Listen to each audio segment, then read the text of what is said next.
Hello and welcome to the Accounting Equations Part 2. Before I start today's transactions, इनमें से बच्चों हमें दो transactions तो पहले करनी पड़ेंगी जो हम पहले कर चुके हैं ताकि हम start कर सकें. तो मान लीजिए 1 अप्रैल को आपकी ट्रांजैक्शन है commenced business with cash. तो इसका आपको मैंने ट्रीटमेंट बता दिया था. commenced business with cash का कॉलम बनाएंगे और मान लीजिए 5 लाख रुपीज हमने उसमें डाले हैं तो 5 लाख का कैश दिखाओगे और कैपिटल में भी कितना दिखाओगे 5 लाख. तो पहली इक्वेशन इज डन, ये हम कर चुके थे इतना पिछली वीडियो में. ठीक है. 2 अप्रैल को मान लीजिए आपने फर्नीचर खरीदा, परचेज्ड फर्नीचर. मान लो जो फर्नीचर खरीदा है it is of 1 lakh rupees. तो कैश चला गया, कितना रह जाएगा 4 लाख और फर्नीचर का कॉलम बना देंगे हम 1 लाख रुपीस का. और कैपिटल पे कोई भी असर नहीं होगा क्योंकि जब भी हम कोई एसेट खरीदते हैं तो उससे हमारा कैपिटल पे असर नहीं होता. Capital will always remain the same during purchase of assets. अब जो आज की ट्रांजैक्शन शुरू हो रही है, आज की फर्स्ट ट्रांजैक्शन जो है वो है डेप्रीसिएशन. मान लो हमने डेप्रीसिएशन लगानी है तो जो डेप्रीसिएशन लगानी है फर्नीचर पे लगानी है 10%. सपोज फर्नीचर के ऊपर 10% डेप्रीसिएशन लगानी है. अब बच्चों पहले तो डेप्रीसिएशन का मीनिंग पता होना चाहिए. डेप्रीसिएशन का मतलब क्या होता है कि जब हमारी एसेट की वैल्यू कम हो जाती है. अब फर्नीचर हमारा देखो कितने का है, 1 लाख का फर्नीचर है मेरे पास. 10% से वो कम हो रहा है, मतलब 10,000 से कम हो रहा है. 10% ऑफ 1 लाख इज 10,000 रुपीज. अब फर्नीचर की वैल्यू कम हो गई तो फर्नीचर में से 10,000 क्या कर देंगे माइनस. अब कभी भी डेप्रीसिएशन लगती है तो आपका खर्चा तो है, लेकिन क्या आप किसी को उसका कैश दे के आते हो? नहीं दे के आते ना. आप कल को किसी को ये तो नहीं बोलोगे ना भाई मेरे फर्नीचर की 10,000 से वैल्यू कम होगी, ये ले 10,000 तू रख ले. नहीं ना, वी कैन नॉट से दिस ऑब्वियसली.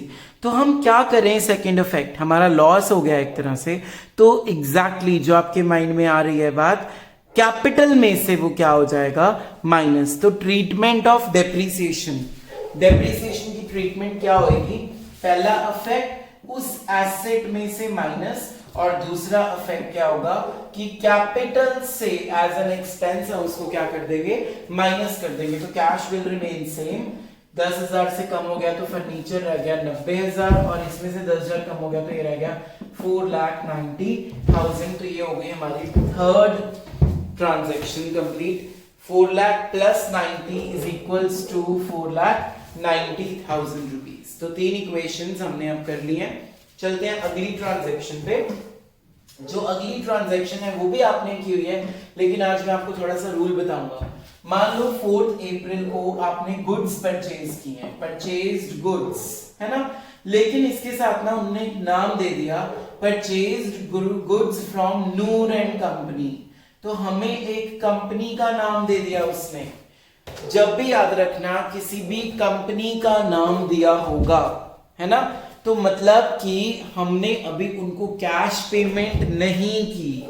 वो जो ट्रांजैक्शन है वो क्रेडिट ट्रांजैक्शन है. क्रेडिट मींस किस पे किया है हमने वो ट्रांजैक्शंस, उधार पे की हैं. अभी हमने उसके पैसे उस बंदे को देने हैं, मतलब नूर एंड कंपनी से गुड्स तो ले आए लेकिन अभी उसके पैसे हमने उनको देने हैं. तो अगर कोई भी क्वेश्चन में नाम हो, purchase goods from Rajat, purchase goods from Vanika, purchase goods from Navdisha, purchase goods from Pooja, purchase goods from Harjot, कोई भी नाम होगा तो वो नाम वाली ट्रांजैक्शन को आप क्रेडिट मानोगे.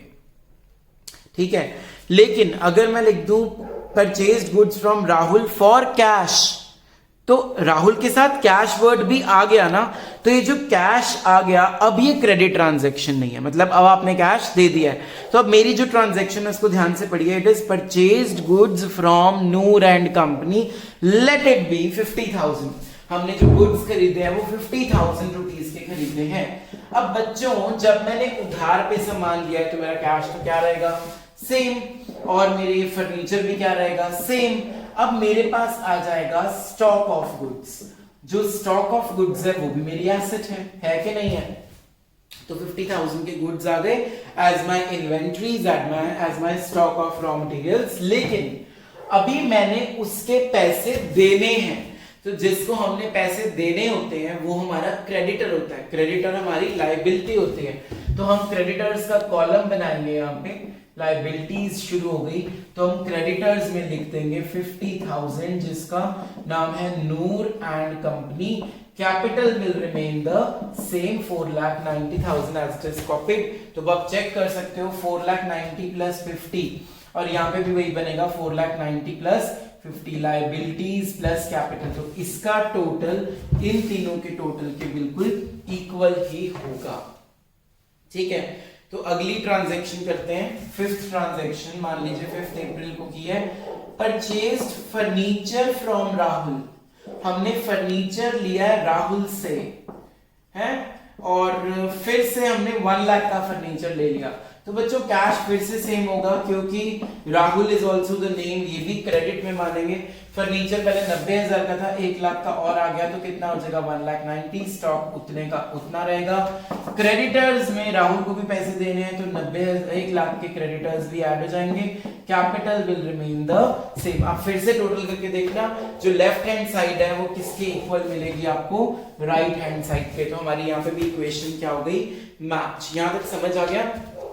अगली जो मैं ट्रांजैक्शन करवाने जा रहा हूं 6 अप्रैल की, आज की लास्ट ट्रांजैक्शन है। Sold goods for ₹10,000 for 25,000 on credit. हमने गुड्स बेचे हैं 10,000 वाले 25,000 में, है ना। गुड्स हमने बेच दिए 10,000 वाले 25,000 में, लेकिन जो बेचा है वो उधार पे बेचा है आपने। उधार का मतलब क्या हुआ, अभी आपको पैसे मिलेंगे। तो बच्चों जिनसे हमने पैसे लेने हैं वो हमारे डेटर्स बन गए, और डेटर्स हमारी एसेट होती है। डेटर्स क्या होती है, हमारी एसेट होती है। तो डेटर्स का कॉलम बनाएंगे एसेट साइड पे। 10,000 वाले गुड्स आपने 25,000 में बेचे, तो डेटर से 25,000 रुपया लेना है आपने, और स्टॉक 50,000 का था, उसमें से 10,000 का बेच दिया। स्टॉक कितना रह जाएगा, 40,000 का स्टॉक रह जाएगा। Furniture will remain same, cash will remain same. Creditors 1.5 lakh के रहेंगे और ये 4,90,000 था। अब जो 10,000 वाला 25,000 में आपने बेचा, आपको प्रॉफिट कितना हो गया, आपको प्रॉफिट हो गया है माय डियर स्टूडेंट्स 15,000 का। इस प्रॉफिट को इनकम बोलेंगे, ये कैपिटल में क्या हो जाएगी, ऐड। तो अब आप इन चारों को ऐड कीजिए, ये आपकी लेफ्ट हैंड साइड है और ये 3 आपकी राइट हैंड साइड है, ये मैच हो जाएंगी। तो यहां तक आपकी इक्वेशंस मैंने करा दी हैं।